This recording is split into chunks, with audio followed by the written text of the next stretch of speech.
On to West Virginia, fellow Big 12 competitor for BYU and Memphis last night in the Frisco Bowl, Jarom. I had no idea that happened, by the way. I saw the highlights, and then it was like, get to the game. It's the fourth quarter. And I was like, oh, there's a bowl game? I didn't know there was a bowl game last night. There's a bowl game? Sheesh. And it was an amazing finish. Was it? Who won? Okay. I don't even know.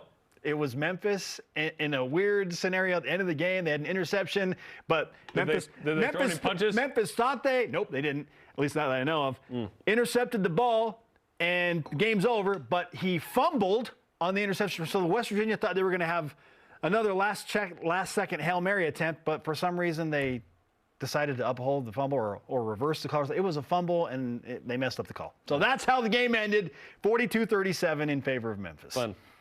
Does the Big 12, with last night's loss in mind, need a good showing in bowl games to help the perception of the league moving forward? If they had some outstanding record, perhaps, but no. Like last year, if you were like, do you even know what the records were from last year? I looked them up. Big 10 was 6-4, Pac-12, SEC, Big 12 5-4, ACC 5-6. Just everyone kind of hovers around 500 from last year. No, I mean it is what it is. We the Big 12 playing for third here, behind the SEC and ACC. SEC. It will be a conversation piece if one of the two power conferences struggle. Well, or if Big 12 was super bad. Oh yeah, if a conference super struggles, like look at this. Just like hover around 500, and then we're good, right? Just like it was with the Pac-12 a few years back. Oh, they went combined 1-8. Awful. Like that was a thing. So let's have the Big 12 not do that. But like, therefore what? It would be the Big 12 was a one-bid league anyway to the playoff. It just adds to the rhetoric of like, oh, see, that's power to it, and then the rest of you are garbage. Like, I don't like that. I think that the Big 12 is... It's power two, other two, and then it's group of six. There is a measure of perception here that I think matters. But therefore what? Even let's say the Big 12 went undefeated. Try and get rid of some of the rhetoric that the Big 12 is so far removed from in competition. Like in money, clearly. Who cares about all these other bowl games? It's just about the playoff.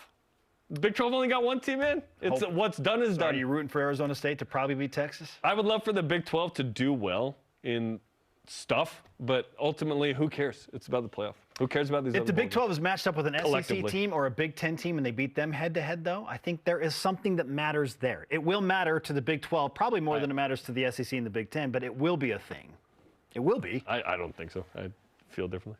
So, do you think that if the Big 12 goes like 2-7, it's not a bad thing? It doesn't really in bowl games. Therefore, what? It doesn't matter. Then the negative rhetoric is like, see, we told you you were garbage. That's what I don't like.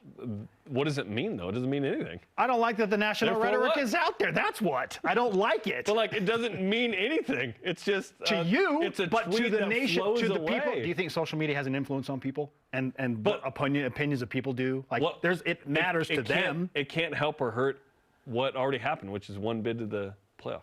I'm not saying it changes that, but there is perception. There is perception that is affected. Right. It's already perceived negatively. It won't hurt it. So why hurt it more?